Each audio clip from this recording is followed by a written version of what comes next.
Bonjour à tous, aujourd'hui nous vous accueillons dans l'église centre évangélique de la puissance de la parole de Dieu au Mans. Suivez-nous. My God, my God, my God.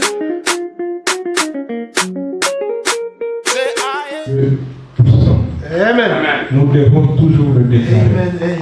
Nous avons un Père qui agit. Alléluia. Nous avons un Père qui guérit, qui nous aide. En commençant ce culte, la servante de Dieu nous a donné un passage, qui est ce passage de Lamentation 3, qui dit que chaque matin, le Seigneur renouvelle ses bontés et ses compassions pour nous. Amen. Bien-aimés, nous avons un Père merveilleux. Imagine-toi que chaque matin, ses compassions, ses bontés pour toi sont renouvelées. N'est-ce pas merveilleux? Applaudissons pour ce Père merveilleux. Alléluia. Alléluia. Alléluia. Alléluia. Dieu est bon, Dieu est grand. Alléluia. Il est juste, il est saint. Alléluia. Bien-aimés, nous allons partager la parole. Pour ce matin, nous allons prendre un sujet, je veux dire qu'il n'était pas prévu, mais peu importe, c'est le Seigneur qui est au contrôle. Nous allons prendre un sujet qui est un sujet d'actualité et qui est un sujet très important. Bien-aimés, nous allons parler du choix qui s'impose aujourd'hui de plus en plus aux hommes lorsqu'arrive la mort. Lorsqu'arrive la mort, bien-aimés, il y a là le cadavre couché. Aujourd'hui, il se pose la question, va-t-on l'enterrer?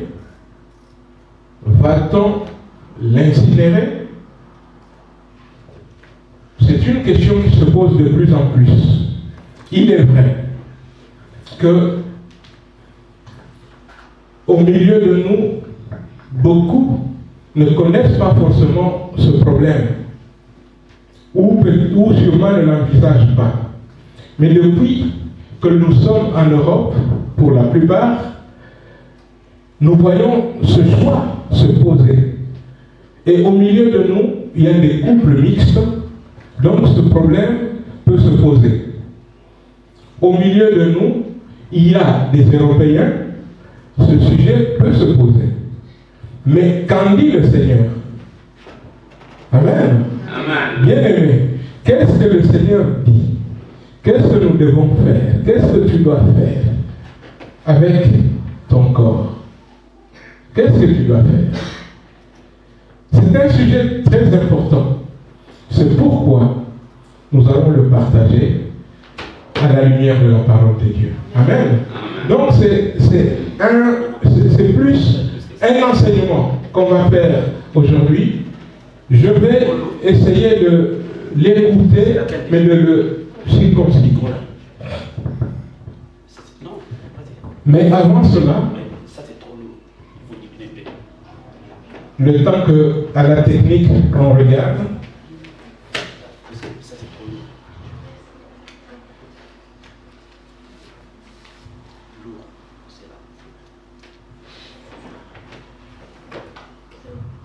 allô, c'est bon?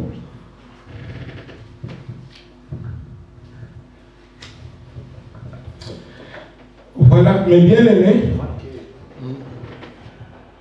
je profite pour vous demander une chose. Vous avez vu, depuis 2 semaines, on termine le culte vraiment à l'heure. Et désormais, on va faire comme ça. Il y a un programme. On va faire en sorte que chaque dimanche, la prédication se termine plus ou moins à 13h moins le quart, et les 15 minutes qui restent, c'est peut-être les annonces ou autre chose, mais et pour qu'à 13h, nous ayons fini notre culte. Mais je vais donc profiter pour vous demander, bien aimé, de venir plus tôt. Venez plus tôt. Cela montre la consécration. Venez plus tôt. Parce que le Seigneur n'est jamais en retard. Si vous venez plus tôt, cela prouve que vous donnez de l'importance au Seigneur et vous lui donnez la première place. Amen. Je m'imagine que si jamais on disait, allez à votre banque, on va distribuer des bons de 10 000 $ entre 9h, même pas, entre 6h et 6h30, je suis sûr que tout le monde sera au rendez-vous.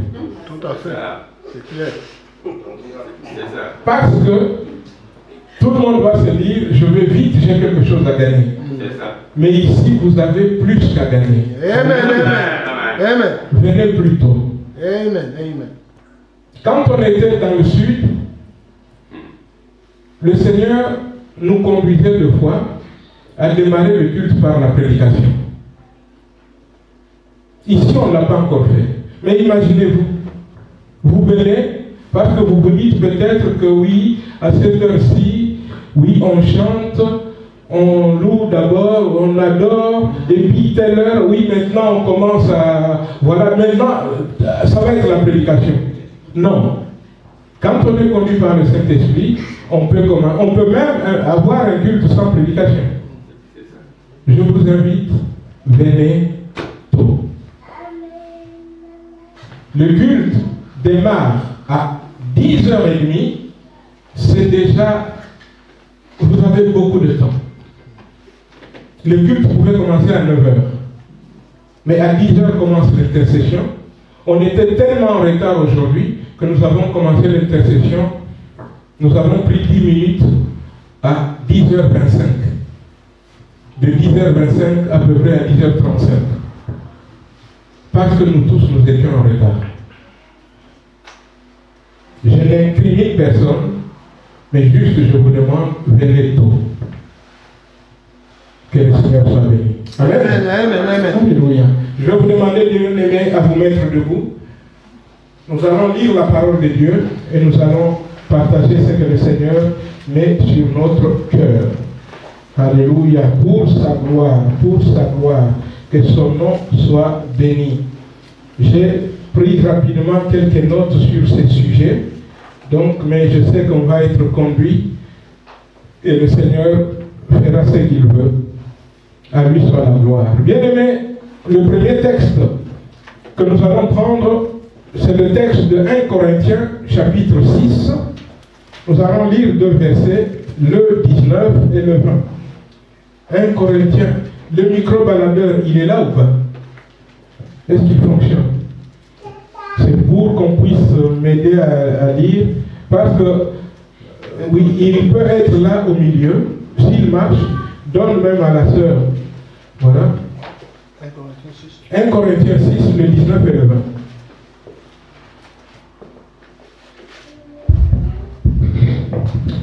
Tu vas lire et de temps en temps, tu pourras partager le micro pour comme ça que tout le monde vraiment participe. On a dit 1 Corinthiens, chapitre 6, le verset 19 à 20. Oui. Je lis au nom de Jésus. Amen. Ne savez-vous pas que votre corps est le temple du Saint-Esprit qui est en vous et que vous avez de Dieu et vous n'êtes pas à vous-même car vous avez été achetés à prix. Glorifiez donc Dieu dans votre corps. Amen. Amen. Ça c'est la version d'Arby. Je lis maintenant dans une autre version.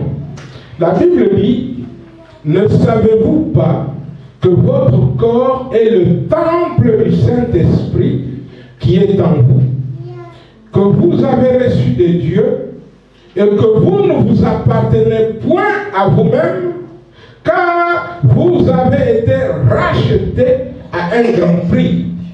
Glorifiez donc Dieu dans votre corps et dans votre esprit qui appartiennent à Dieu. Amen. Amen. On peut s'asseoir. Bien-aimés, lorsque nous prenons cette première lecture, la Bible est claire. Si tu n'es pas chrétien, tu peux faire de ton corps ce que tu veux. Parce que si tu n'es pas chrétien, déjà tu rendras compte pour avoir rejeté Jésus. C'est ça. Mais si tu es chrétien, sache que ton corps ne t'appartient pas. Ton esprit ne t'appartient pas. Tu as été, comme la Bible le dit, racheté à grand prix. Le prix du sang de Jésus. Amen. Amen.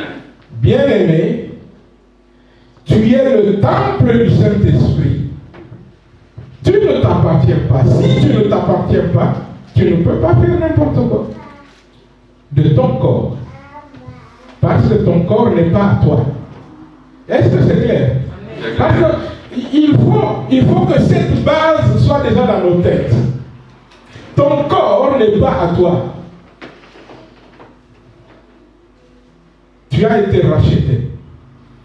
Ton corps appartient à celui qui l'a racheté. Ton corps appartient à Dieu. Alléluia. Amen. Parce que ton corps appartient à Dieu, bien-aimé, qu'il soit vivant, ce corps, ou qu'il soit mort, il ne t'appartient toujours pas. Il appartient toujours à Dieu. C'est ça. Vous voyez? Oui. Bien-aimé, aujourd'hui, on se pose, comme je dis en introduisant, des questions. Oui, comment on va faire? Tout cela parce qu'il y a des raisons qui ne devraient pas être, qui s'invitent à cette discussion. On pense que c'est un problème culturel, ce n'est pas un problème culturel, nous allons le voir. Dieu n'a pas de culture. Dieu n'est pas africain. Il n'est pas européen, ni asiatique. Non. Dieu n'est même pas juif. Dieu n'est pas juif. Nous allons revenir à cela. Bien-aimés, les raisons qui s'invitent sont, entre autres, on se dit, ouais, je n'ai pas d'argent, l'enterrement coûte cher, l'entretien des tombes coûte cher, ouais, ceci, cela, qu'on me brûle, comme ça on en a fini avec ça. Mais non.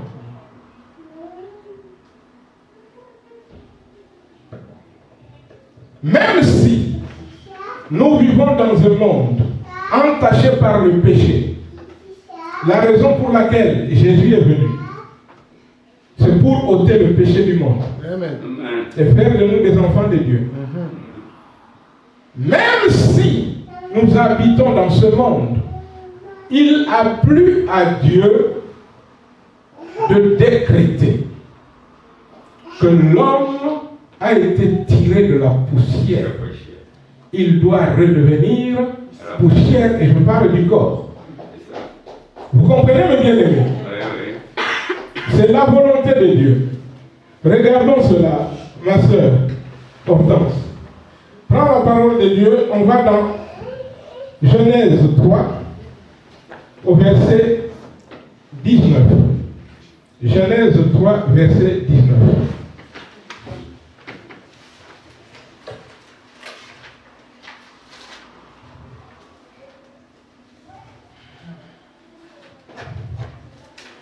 Genèse 3, verset 19. As-tu trouvé que la personne qui est prête, oui, lise. Comme ça, prends-lui l'enfant, elle peut lire plus tranquillement.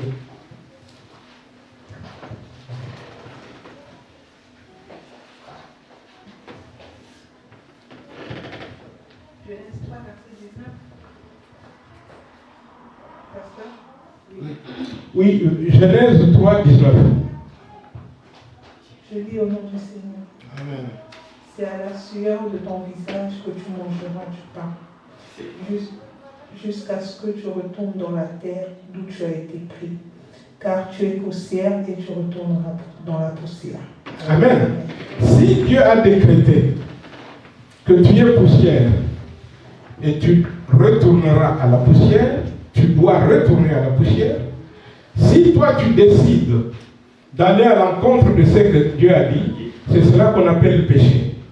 En fait, le péché, la bonne définition du mot péché veut dire un but manqué. Dieu a fixé un but, Dieu a fixé un cap. Lorsque tu passes à côté de ce que Dieu a dit, c'est ça le péché. Alléluia. Amen. Dieu a fixé un but. Le péché, on l'appelle le but manqué.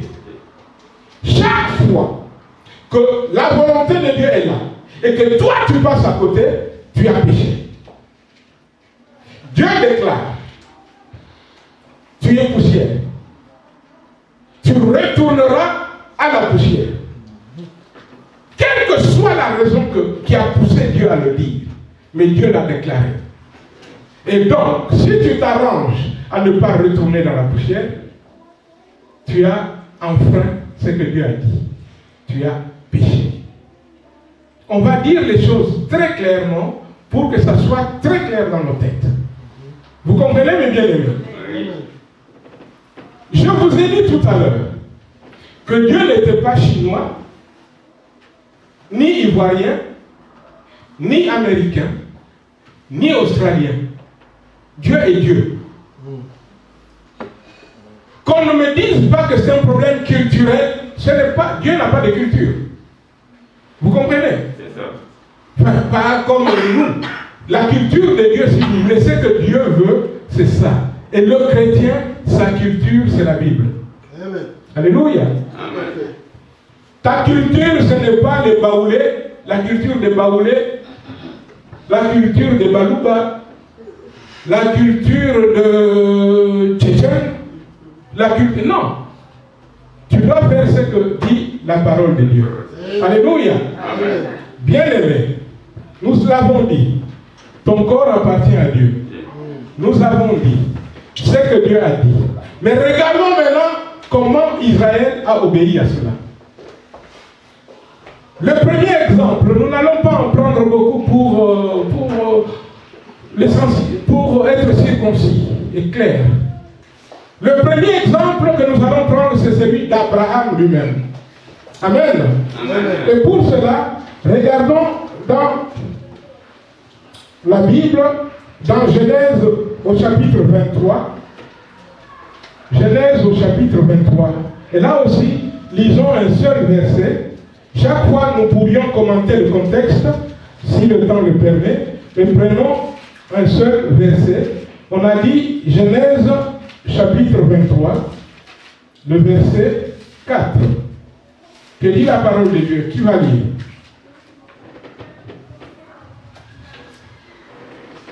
Bien aimé, je ne veux pas prêcher seul. Il y a quelqu'un qui doit lire. Je dis au nom du Seigneur. Amen. Je suis étranger et habitant parmi vous. Donnez-moi la possession d'un sépulcre chez vous pour enterrer mon mort et l'ôter devant moi. Amen. Amen. Bien aimé, et lorsque je vais, toujours dans ce chapitre, au verset 9, on peut lire le 8, à partir du 8 pour bien comprendre. Et il leur parla ainsi: si vous permettez que j'enterre mon mort et que je l'ôte de devant mes yeux, écoutez-moi.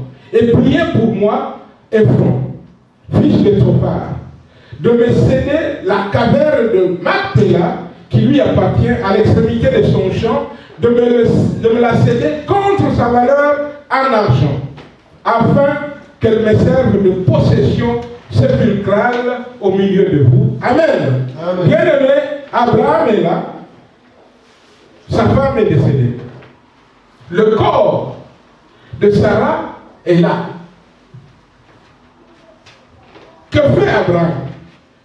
Il ne va pas dire, bon, on peut brûler son corps comme ça, on en a fini. Non. Abraham, qui était étranger, alors qu'il est habité par Dieu.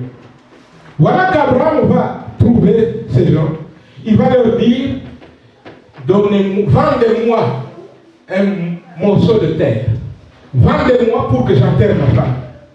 Ma femme est là. Elle est là, elle n'est pas enterrée. Mais, je vais vous donner de l'argent. Je vais acheter une portion de terre pour enterrer ma femme. Abraham n'a pas brûlé sa femme. Abraham a enterré sa femme. Amen. Ça, c'est dans l'Ancien Testament. Voyons 2 ou 3 exemples dans le Nouveau Testament.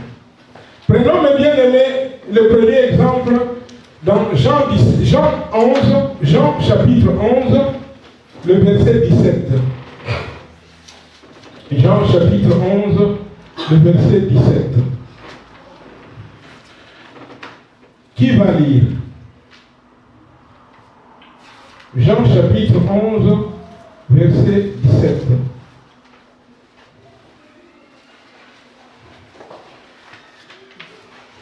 Je lis la parole de Dieu. Amen. Jean chapitre 11, verset 17. À son arrivée, Jésus trouva que Lazare était déjà depuis 4 jours dans le tombeau. Or, Béthanie était près de Jérusalem, à 15 stades environ. Beaucoup de Juifs C'est étaient bon? venus. C'est bon. C'était juste un verset.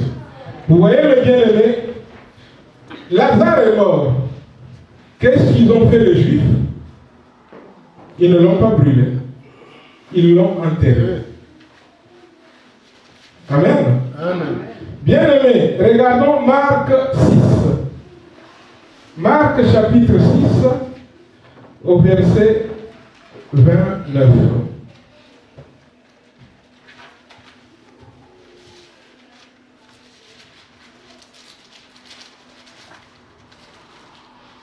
Marc chapitre 6, le verset 29. Quelqu'un peut-il lire? Bien-aimés, réagissez vite, comme ça on passe. Quelqu'un peut-il lire? Marc 6, donne, voilà. Marc 6, le verset 29. Marc chapitre 6, verset 29. Amen. Je lis au nom de Jésus. Amen. Les disciples de Jean, ayant appris cela, vinrent reprendre son corps et le mirent dans un sépulcre. Amen, c'est-à-dire dans le tombeau. Qu'est-ce qui se passe?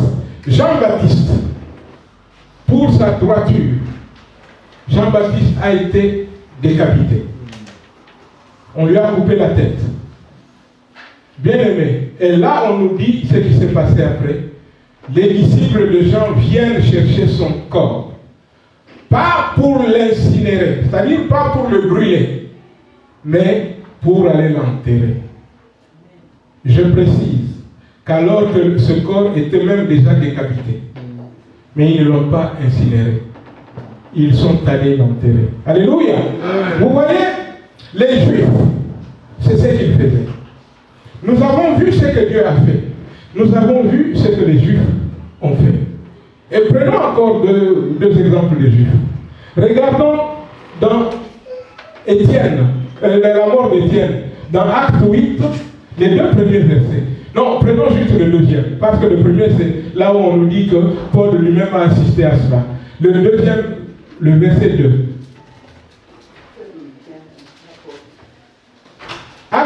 Acte 8, 2. Que dit la parole de Dieu? Acte chapitre 8, verset 2. Il est écrit: des hommes pieux ensevelirent Étienne et le pleurèrent à grand bruit. Amen. Bien-aimé, Étienne a été lapidé.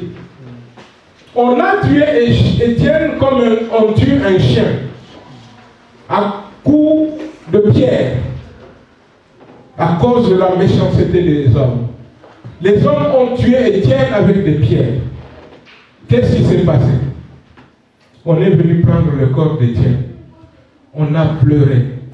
Et il s'agit des chrétiens, hein? On est dans le Nouveau Testament là. Il s'agit des chrétiens comme nous. Bien aimés, ils sont allés enterrer le corps d'Étienne. Alléluia. Amen. Prenons le summum de tout, notre Sauveur, Jésus-Christ. Et ça, on ne va pas le lire, je vais juste le lire parce que tout le monde connaît très bien l'histoire. Jésus-Christ est mort. Au bout de 3 jours, Jésus-Christ est ressuscité, nous le savons. Mais entre-temps, son corps était où? Enterré. Mis dans la tombe. Mis dans une caverne. C'est enterré. Vous comprenez? Bien aimé, nous avons vu l'exemple, donc ce que Dieu a dit. Mais Dieu a dit et il l'a fait. Voyons maintenant ce que Dieu a fait. Bien aimé, regardons dans le livre de Deutéronome. Deutéronome au 34. Deutéronome 34, si quelqu'un peut lire rapidement les 6 premiers versets. Deutéronome 34, 1 à 6. Deutéronome 34, de 1 à 6.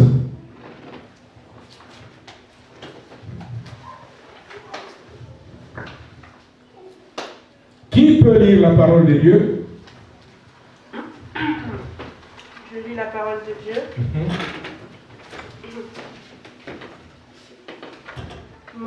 Moïse monta des plaines de Moab sur le mont Nebo au sommet de Pisga vis-à-vis de Jéricho.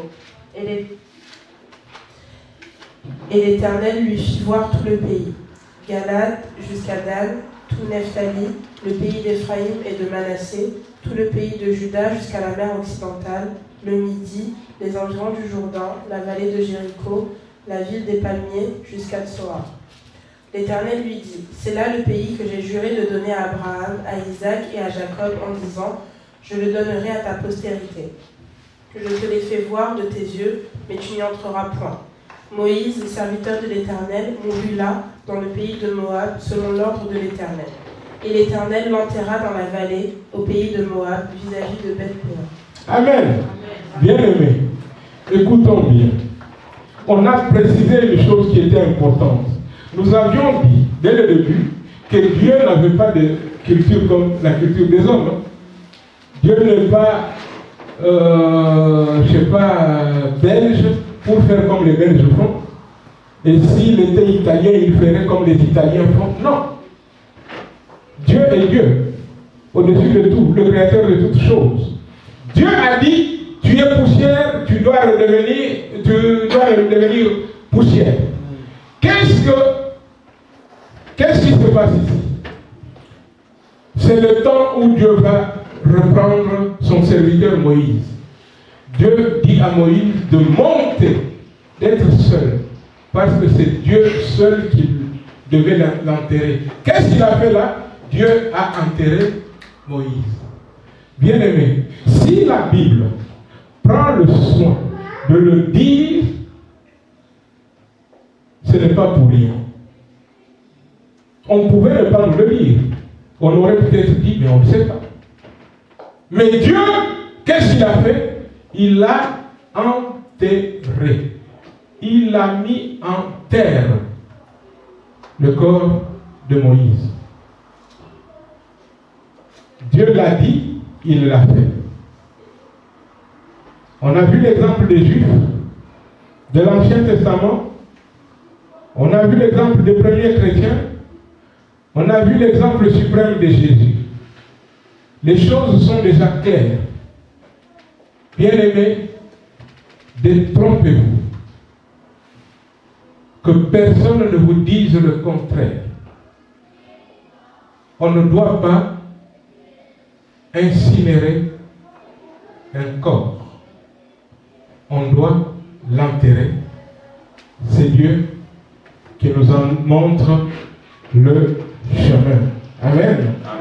On a dit dès le début que notre corps était le temple du Seigneur que nous ne nous appartenions pas, mais que nous lui appartenions à lui. Nous ne pouvons pas faire ce que nous voulons de notre corps. Notre corps est une propriété de Dieu. Alléluia. Amen. Notre corps appartient à Dieu. Mais bien aimé, chaque fois que la Bible parle du feu pour rendre en poussière un corps, il s'agit d'un jugement. Alléluia. Il s'agit d'un jugement. Nous pouvons prendre plusieurs exemples. Chaque fois que Dieu a frappé par le feu et que le corps est devenu poussière, au lieu d'être enterré, c'était un jugement. Jugement de Dieu. La colère de Dieu. Bien-aimés, regardons dans Genèse 19. Genèse 19, le 24, qu'est-ce qu'il nous dit? Et quelqu'un d'autre, parce qu'on n'est pas assez rapide pour lire, si quelqu'un d'autre peut prendre Josué 7, le 25 et 26. Mais qu'on lise d'abord Genèse 19, le 24.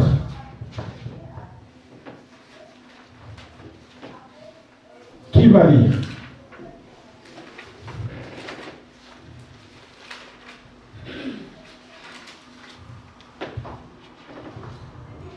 Je lis Genèse 19, 24.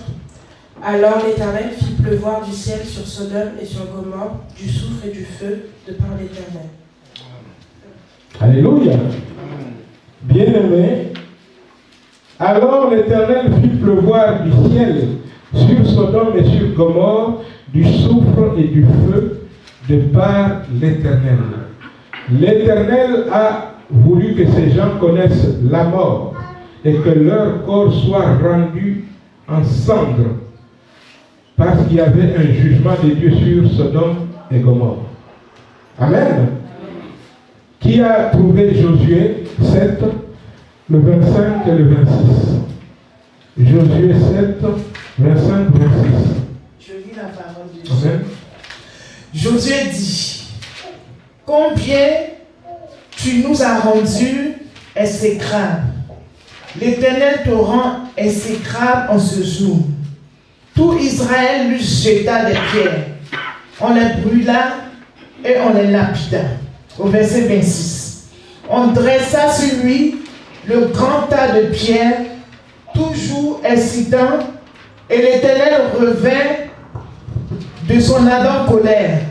C'est ainsi que cet endroit porte jusqu'aujourd'hui le nom de vallée d'Accord. C'est bon, ma soeur. Que le Seigneur soit béni. Amen. Bien-aimés, il y a eu des enfants d'Israël qui se sont révoltés. Enfin, là, il s'agit d'Akan. Ici, Akan avait pris ce qui avait été interdit. Donc, il avait rejeté la parole de Dieu. Et voilà qu'il est puni. Il va connaître non seulement la lapidation, mais en plus son corps va être brûlé.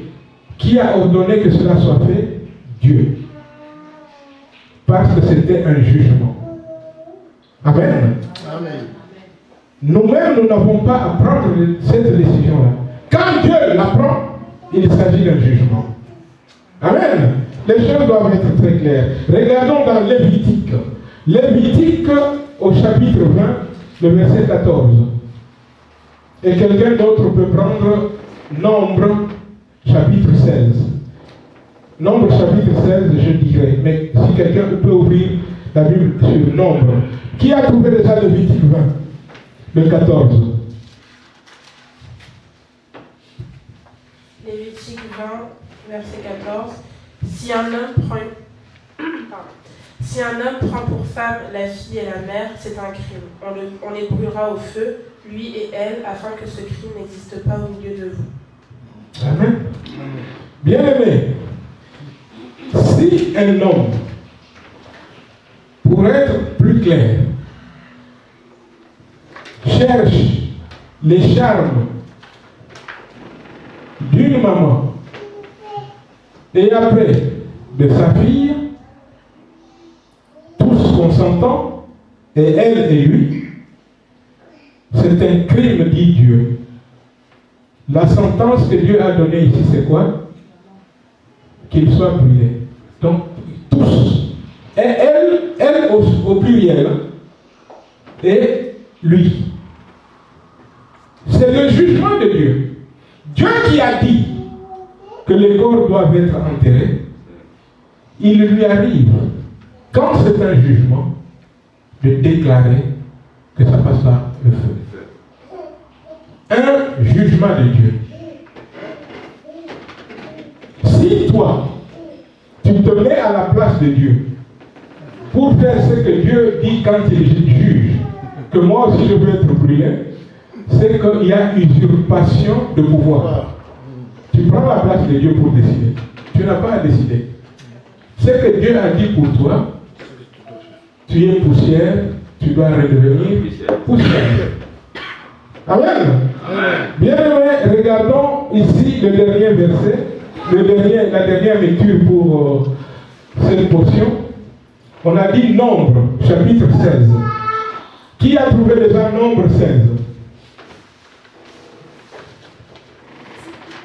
Nombre 16, qui a trouvé? Oui, Nombre 16, lis déjà de 1 à 5. 1 à 5. Et après tu passes, tu lis le 35. De 1 à 5. 1 à 5 pour comprendre le contexte et le 35, la décision.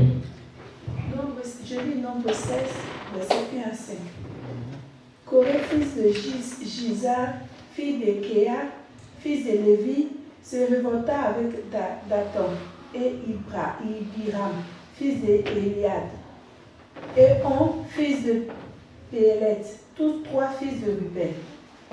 Ils se soulevèrent contre Moïse avec 250 hommes des enfants d'Israël, des principaux de l'assemblée, de ceux que l'on convoquait à l'assemblée, et qui étaient des gens de renom.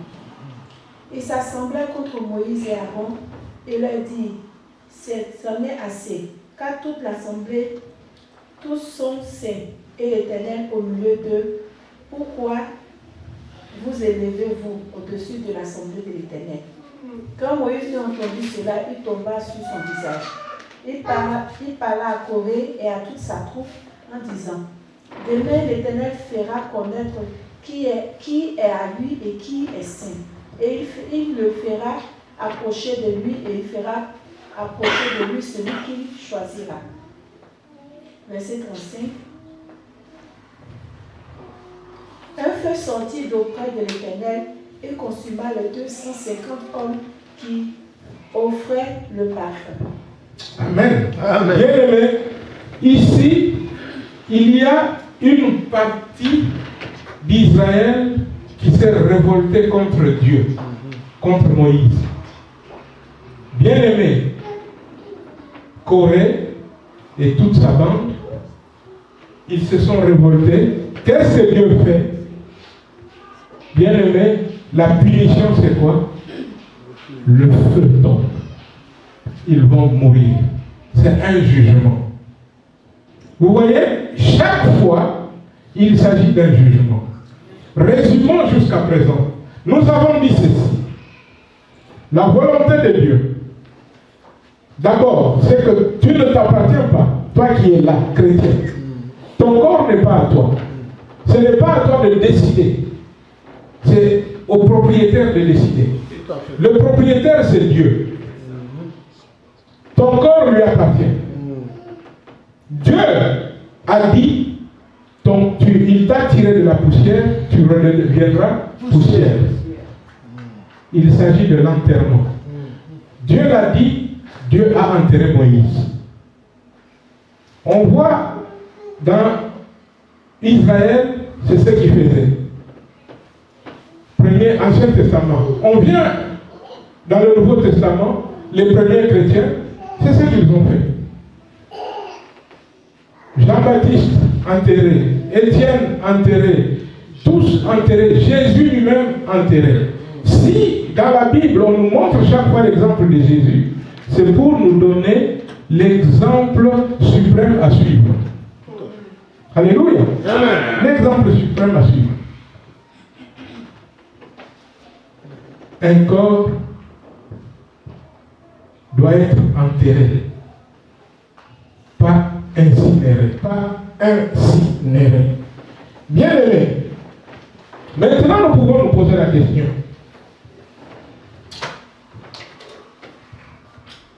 Bien aimé, pourquoi les gens tombent-ils dans cela? Pourquoi le font-ils? Il y a l'ignorance, oui. Parce que si tu ne lis pas la parole de Dieu, toi-même tu seras dans l'ignorance. Vous voyez? Mais il y a aussi le rejet de la parole de Dieu. Vous voyez le bien-aimé? Il y a des gens qui rejettent Dieu, qui veulent faire comme eux ils veulent. Et il y a aussi des gens qui s'imaginent par là fuir Dieu, fuir le jugement à venir. Il y en a qui s'imaginent comme ça. Vous voyez? Quelle que soit la raison qui pousse quelqu'un à aller à l'encontre de Dieu, cette raison-là ne peut pas être valable. La volonté de Dieu est suprême. C'est la volonté de Dieu qui doit s'accomplir. Alléluia. C'est la volonté de Dieu qui doit se faire. La volonté de Dieu, elle est suprême. Maintenant, regardons bien aimé, quelque chose qui est très important. Sur ta vie, parce que tu es chrétien, bien aimé, il y a l'espérance qui est ton lot. Et il y a la résurrection qui t'attend. Alléluia. L'espérance, la résurrection. On va prendre le premier texte. Regardons 1 Thessaloniciens chapitre 4. Si quelqu'un peut lire de 13 à 18. 1 Thessaloniciens chapitre 4. De 13 à 18.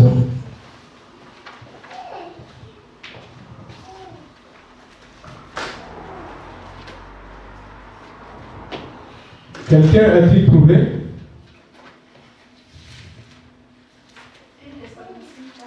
Un Thessaloniciens 4, 13 à 18.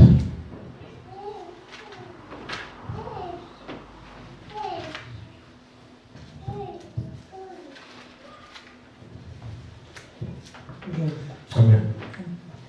Nous ne voulons pas, frères, que vous soyez dans l'ignorance au sujet de ceux qui dorment, afin que vous ne vous affligez pas comme les autres qui n'ont point d'espérance. Verset 14. Car si nous croyons que Jésus est mort et qu'il est ressuscité, croyons aussi que Dieu ramènera par Jésus et avec lui ceux qui sont morts. Voici en effet ce que nous vous déclarons d'après la parole du Seigneur. Nous les vivants, restez pour l'avènement du Seigneur. Nous ne devançons pas ceux qui sont morts. Verset 16. Car le Seigneur lui-même a un signal donné à la voix d'un archange et au son de la trompette de Dieu. Descendra du ciel et les morts en Christ ressusciteront premièrement. Ensuite, nous les vivants qui serons restés, nous serons tous ensemble enlevés avec eux sur des nuées à la rencontre du Seigneur dans les airs. Et ainsi nous serons toujours avec le Seigneur. Consolez-vous donc les uns les autres par ces paroles. Amen. Amen. Amen. Bien aimé, c'est vrai que pour mieux commenter ça, j'aimerais coupler avec un autre passage, mais on peut déjà parler de ceci. Bien aimé, les chrétiens, ils savent qu'ils vont voir Jésus. Un jour, Jésus revient. Les morts en Christ, même ceux qui sont morts en Christ, ceux qui sont morts, eux et les vivants, ils seront enlevés à la rencontre de Jésus. Bien-aimés, on nous dit que les chrétiens, ils dorment. S'ils dorment, ne les brûlez pas. Ils dorment. Pourquoi vous allez les brûler? Pour les rendre en poussière. Ils dorment. Quand Jésus revient, ils vont se réveiller, ils vont monter, ils seront avec lui. Vous comprenez, mes bien-aimés? Regardons ce que nous dit 1 Corinthiens chapitre 15. Vous voyez, aujourd'hui, on y va comme ça, lentement, pour que cette chose, comme on a plusieurs lectures, que ça soit clair. Comme je vous ai dit, c'est plus un enseignement ce matin. Un enseignement sur ce sujet. Un sujet important. Vous comprenez, mes bien-aimés? Alors, regardons le verset, donc le chapitre de 15 de 1 Corinthiens. 1 Corinthiens 15, chapitre 1 Corinthiens, chapitre 15. Et ici, je vais vous conduire à lire des portions. On va en lire un peu plusieurs. Hein? Qui va être le lecteur ou la lectrice? Pour lire déjà les 4 premiers versets. 1 Corinthiens 15. On va aller lentement. C'est important. Amen. 1 Corinthiens 15. Est-ce que c'est allumé? Oui, oui. Parce que j'ai l'impression que... Voilà. Ah, c'est à voix, ok. David se bâtit des maisons dans Non, la non. cité de David. 1 Corinthiens 15. Toi, tu es chez moi dans 1 Chronique. 1 Corinthiens 15. 1 Corinthiens 15. Les 4 premiers versets. Je lis au nom du Seigneur. Amen. Je vous rappelle, frères, l'évangile que je vous ai annoncé, que vous avez reçu, dans lequel vous avez persévéré, et par lequel vous êtes sauvés si vous le retenez tel que vous l'avez annoncé, autrement vous aurez cru en vain. Je vous ai enseigné avant tout, comme je l'avais aussi reçu, comme Christ est mort pour nos péchés selon les Écritures. Verset 4. Qu'il a été enseveli et qu'il est ressuscité le 3e jour selon les Écritures. Amen. Bien-aimés, regardons ici déjà clairement. Jésus lui-même, il est mort, enterré, enseveli, ressuscité. Et c'est la démarche que tu vas connaître, c'est la démarche que je vais connaître, c'est la démarche que tout chrétien va connaître. Jésus est les prémices des chrétiens. Il est le premier en tout. Il l'a fait pour que nous, on emprunte le chemin. La Bible nous dit clairement cela. Nous devons retenir la parole de Dieu dans ces termes-là. Nous ne devons pas nous inventer des choses. Nous ne devons pas tordre la parole. Bien-aimés, la Bible dit, je vous ai enseigné avant tout, comme je l'avais aussi reçu, que Christ est mort pour nos péchés, selon les Écritures, qu'il a été enseveli, qu'il est ressuscité le 3e jour, selon les Écritures. Mon frère Michel, le 20 et le 20, on reste toujours sur ce chapitre, le 20, du 20 au 23.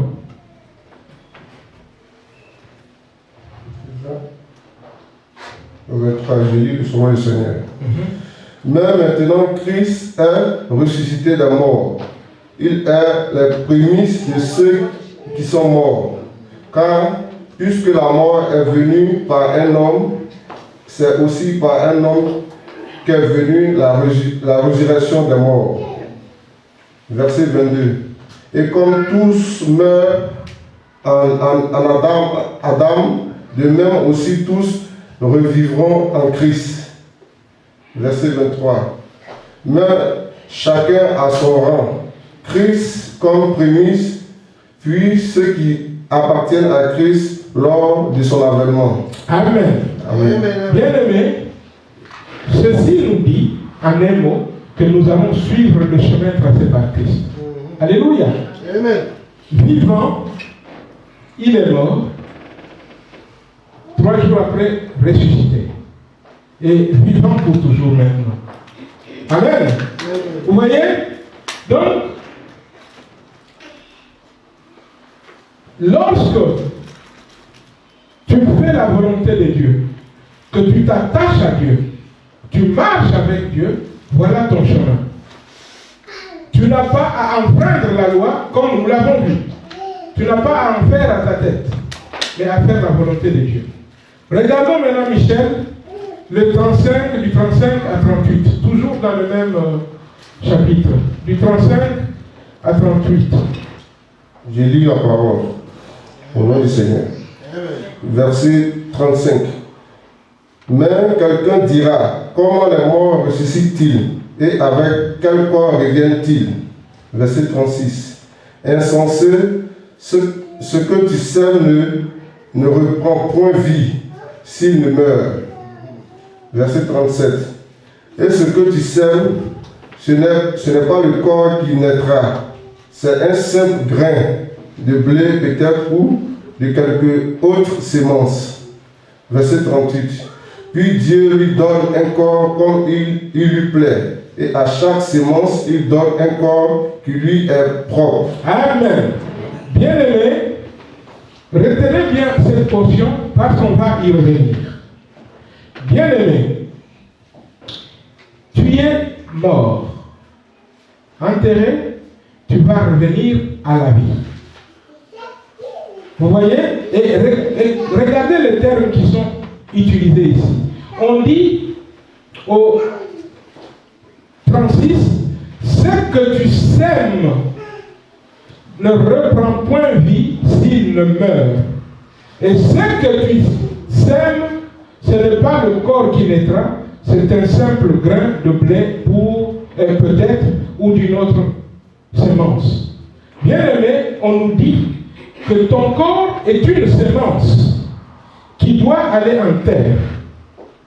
Et cette semence, au jour de la résurrection, Dieu lui donne un corps qui lui est propre. Ton corps est une semence. Voilà la clé. Pourquoi il ne faut pas incinérer? Ton corps est une semence. Une semence, c'est une graine qu'on prend, qu'on met en terre pour que ça pousse. Vous comprenez? Et c'est comme ça avec ton corps. C'est pourquoi le corps n'a pas à être incinéré, on reprend, parce qu'il doit être sémé. C'est une semence. Et à la résurrection, Dieu va lui donner le corps qu'il veut, qui lui est propre.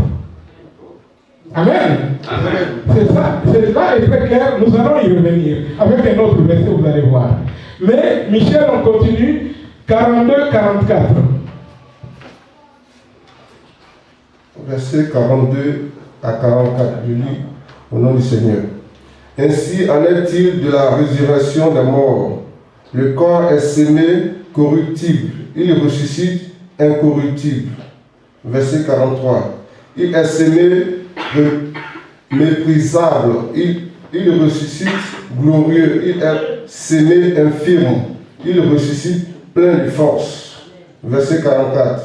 Il est sémé corps animal, il ressuscite corps spirituel. S'il y a un corps animal, il y a aussi un corps spirituel. Verset 45. Non, 44. C'est bon. Amen. Bien aimé, vous avez vu, ces choses deviennent de plus en plus claires. Vous voyez comment on a commencé? Et maintenant, on nous dit clairement ce qui est semé. C'est ton corps. Quand tu meurs, parce que tu es chrétien, c'est une semence qui va en terre. Et au moment choisi par Dieu, au moment de la résurrection, Dieu lui donne un corps. Ton corps, quand tu étais sur la terre, vivant, il était corruptible. Là, tu auras un corps incorruptible. Il était mortel. Là, tu auras un corps immortel. Vous voyez, le corps est une semence qui doit aller en terre, qui ne doit pas être ruinée. C'est de plus en plus très clair. Mais regardons, Michel, pour clôturer avec ce chapitre. Regardons du 51 au 57. Je lis nom du Seigneur. Verset 51. Voici, je vous dis un mystère. Nous ne mourrons pas tous, mais tous nous serons changés. Verset 52.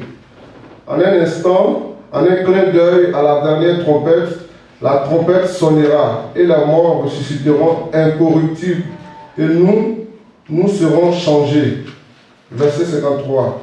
Car il faut que ce corps corruptible revête l'incorruptibilité et que ce corps mortel revête l'immortalité. Verset 54. Lorsque ce corps corruptible aura revêtu l'incorruptibilité et que ce corps mortel aura revêtu l'immortalité, alors s'accomplira la parole qui est écrite. La mort a été engloutie dans la victoire. Verset 55. Ô mort, où est ta victoire? Ô mort, où est ton aiguillon? Verset 56. L'aiguillon de la mort, c'est le péché, et la puissance du péché, c'est la loi. Verset 57. Mais grâce soit rendue à Dieu qui nous donne la victoire, car notre Seigneur Jésus-Christ. Verset 58. Non, 57, c'est bon. Merci beaucoup. Amen. Alléluia. Bien-aimés, on voit clairement ce qui va se passer. Parce que là, on nous parle de la résurrection. Comme je l'avais déjà anticipé dans le commentaire, on va donc passer à un autre verset. Bien-aimés, mais il est clair à chaque fois de revenir. Mais pour passer à ce dernier verset que nous avons à lire, je voudrais résumer brièvement ce que nous avons dit jusqu'à présent. Parce que comme j'ai dit, c'est plus un enseignement, donc il faut que les choses soient bien posées. Bien-aimé, ton corps appartient à Dieu. Tu ne t'appartiens pas à toi-même. Tu n'as pas à faire ce que toi tu veux, mais tout ce que tu dois faire, c'est ce que Dieu veut. Parce que tu as été racheté par le prix fort, le prix du sang de Jésus. Alléluia. Tu ne t'appartiens pas. Il n'y a que ceux qui n'ont pas accepté Jésus. Je peux dire qu'ils s'appartiennent parce qu'ils n'appartiennent pas au Seigneur. Eux, ils peuvent faire ce qu'ils veulent de leur corps. Parce que de toutes les façons, ils sont déjà condamnés pour ne pas avoir accepté Jésus. Mais toi, tu n'as pas à faire ce que tu veux. Tu ne t'appartiens pas. Qu'est-ce que Dieu a dit? Dieu a dit, tu es poussière, tu redeviendras poussière. Amen. Amen. Nous avons vu que donc ton corps doit être enterré quand tu meurs. Dieu lui-même l'a fait en enterrant Moïse. Les Israélites eux-mêmes l'ont fait. Et dans l'Ancien Testament et dans le Nouveau Testament. Et dans le Nouveau Testament, ce n'est pas les Israélites, c'est les chrétiens. Les chrétiens eux-mêmes l'ont fait. On a vu Étienne, on a vu, qui d'autre on a vu? On a vu Jean-Baptiste. Vous voyez tous ces cas. Et le second, on a vu le cas du Seigneur Jésus lui-même qui a été enterré. Vous voyez, ton corps n'est pas un bien qui t'appartient à toi, mais ce bien-là, c'est le bien du Seigneur. Ton corps appartient au Seigneur. Tu n'as pas à faire ce que tu veux. On a vu tout cela, bien aimé. Mais maintenant, on a dit que ton corps, comme on a dit, ton corps doit être enterré et il y aura la résurrection. Parce qu'en tant que chrétien, il y a l'espérance. L'espérance, c'est que un jour Jésus revient, un jour Jésus te prendra avec lui, un jour tu vas être dans la félicité avec lui, pour toujours tu vas être dans sa présence et tu vas être avec lui. Et lui qui a dit que ton corps doit être enterré, il nous a dit, nous l'avons vu, que ton corps est une sémence qu'on pose en terre Et à la résurrection, Dieu donnera à cette semence un corps qui lui est propre. Alléluia. Regardons maintenant dans Jean 12. Jean chapitre 12. On va lire le verset 24.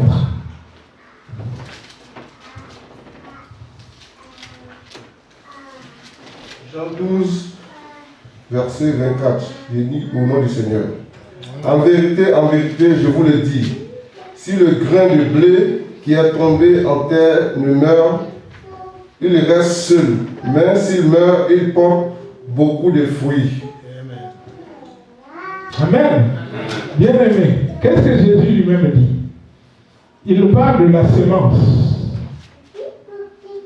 Une semence, un grain qui tombe en terre doit mourir. Et s'il meurt, il va porter du fruit. Beaucoup de fruits. C'est ce que Jésus dit. Un grain qui tombe, c'est une semence. Qu'est-ce qu'on a dit du corps tout à l'heure? Le corps était une semence. Notre corps est une semence. C'est-à-dire que notre corps attend la résurrection. Alléluia. L'espérance du chrétien, c'est la résurrection. Jésus revient. Jésus revient. Jésus revient. Et quand il revient, ce jour-là, on a lu. C'est pourquoi, bien aimé, j'ai voulu qu'on lise plusieurs versets. Quand Jésus revient chercher son Église, la Bible nous dit, les morts vont... Amen. Et qu'est-ce qui se passe? Ils vont monter dans les airs. Et nous aussi, ceux qui seront vivants. Et pour toujours, on sera avec le Seigneur. On est une semence. On ne brûle pas la semence. Quand on a brûlé la semence, on a voulu dire que c'est fini. Il n'y a plus d'espoir. Il n'y a plus d'espérance. Ton corps est une semence. La semence n'a pas à être brûlée. La semence a à être déposée en terre. Et là, en terre, elle va elle-même mourir et elle va porter du fruit. Alléluia. La semence portée en terre. Ton corps doit être porté en terre. Et le jour de la résurrection, Jésus le ressuscite. Il lui donne le corps approprié. Alléluia. Les choses doivent être très, très, très claires.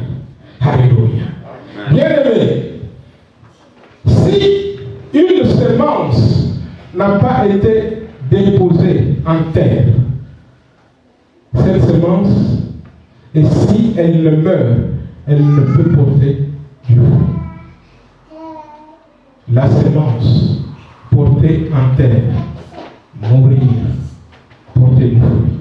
Ton corps à la mort, porté en terre.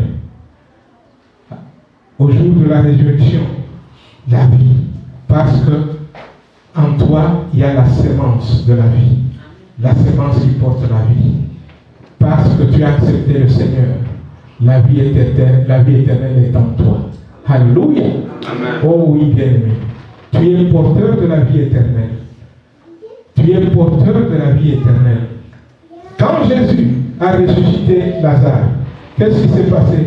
Quelques temps après, je ne sais pas combien de mois, combien de semaines, Lazare est encore mort. Mais mais la vie en Lazare ne pouvait plus mourir. La vie éternelle en Lazare, parce que Lazare a cru en Jésus. Cette vie ne peut plus mourir. Elle reste, elle va porter du fruit à la résurrection. Pour résumer tout ce qu'on a dit, et avant d'ailleurs de le résumer, il y a une expérience qui me vient en tête. Bien aimé, parce que le chrétien a de l'espérance, j'ai assisté une fois à l'enterrement d'un chrétien. Quand nous étions dans le sud, il s'agissait d'un vieux monsieur. Le vieux monsieur, le frère, devrait avoir autour de 90 ans. Plus. Bien aimé, frère-là, il était juste avec sa femme, la sœur, on était dans le sud. Et ils étaient chrétiens. Mais leurs enfants avaient rejeté Dieu. Leur petit-fils aussi ne connaissait pas Dieu. Bien aimé, mais quand le frère est décédé, comme il n'y avait que sa femme, c'est nous l'église qui étions autour. Bien aimé, ces petits-fils sont venus, je ne sais pas, de Normandie ou d'où, je ne sais pas. Ces petits-fils sont venus. Bien aimé, lorsqu'ils sont arrivés, nous les chrétiens, nous étions là, lorsque nous allions au cimetière, bien aimés, en train de chanter, de glorifier Dieu, parce que nous connaissions le frère, et le frère avait une vie vraiment vouée à Dieu. Nous étions dans la joie. Bien aimés, les petits-fils regardaient, ils ne comprenaient pas. Et à un moment, ils sont rentrés dans la danse. Et aussi, ils ont été contaminés par la joie. Nous étions contents parce que le frère est allé au bout dans la foi. Amen. Le frère a aimé Jésus jusqu'au bout et nous étions dans la joie.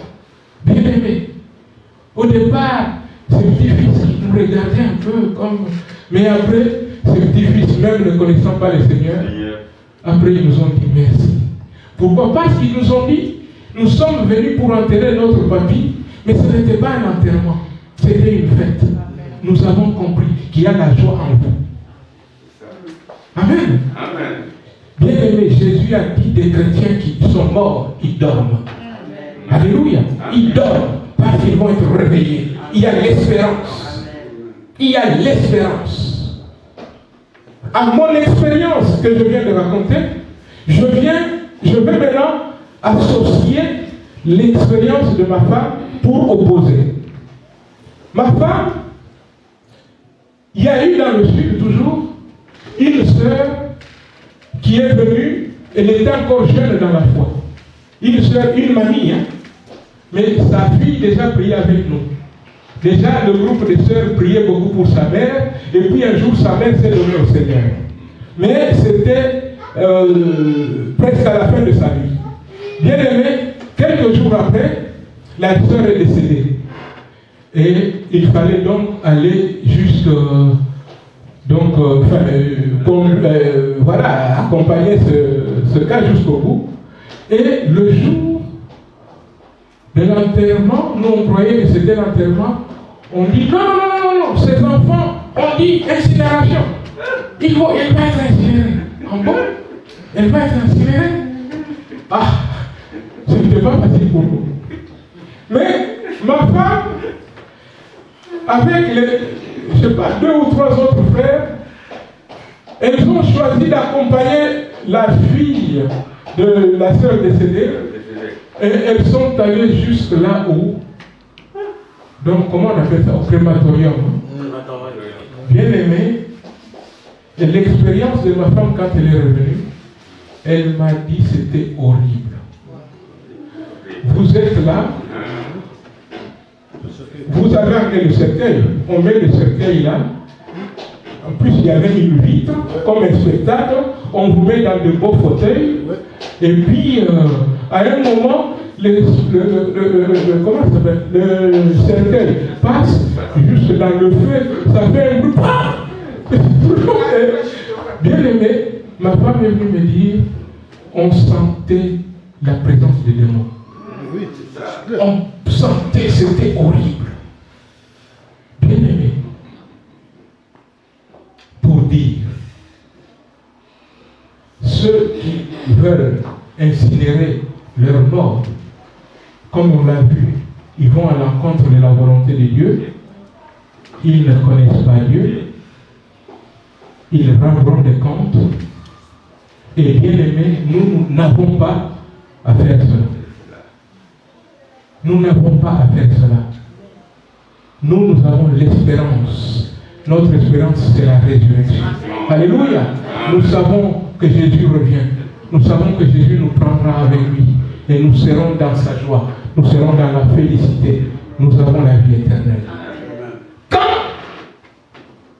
tu décides que ton corps doit être brûlé, bien aimé, tu prends la place de Dieu, tu prends une décision que nul homme n'a le droit de prendre, sauf Dieu.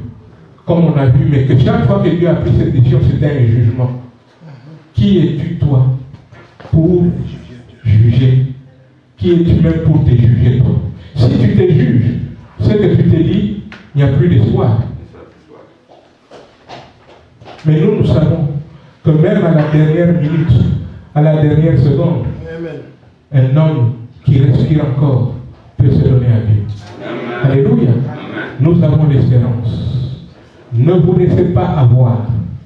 N'acceptez pas que vos corps soient incinérés. Bien-aimés, ne l'acceptez pas. Ce n'est pas la volonté de Dieu. Nous avons vu cet enseignement. Nous sommes allés pas après pas, lisant la parole de Dieu, pour que tout soit assis là dans nos têtes, conformément à la parole de Dieu. Faisons la volonté du Seigneur. La volonté du Seigneur, bien-aimé, c'est que tu te donnes à Jésus pour ceux qui ne l'ont pas encore fait. Et quand tu t'es donné à Jésus, il y a l'espérance. Jésus reviendra, il te prendra. Tu seras avec lui pour le reste de ta vie. Pour l'éternité, tu seras avec lui. Alléluia. Amen. Oh, bien-aimé, ne vous laissez pas avoir aujourd'hui par des gens qui racontent ceci ou cela. Il y en a même qui commencent à dire, il y a une société effectivement. Cette société, qu'est-ce qu'elle fait?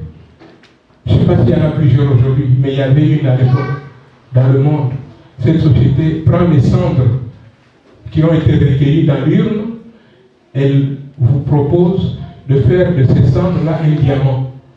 L'homme, c'est du carbone, non? On fait, pas tout le corps, on fait, et puis on fait un diamant qu'on te donne, tu vas porter là, tu trimbales partout. Bien aimé, ce n'est pas la volonté de Dieu. Nous voulons faire la volonté de Dieu, parce que nous appartenons au Dieu. Alléluia. Que son nom à lui soit loué, que son nom à lui soit célébré, au nom de Jésus.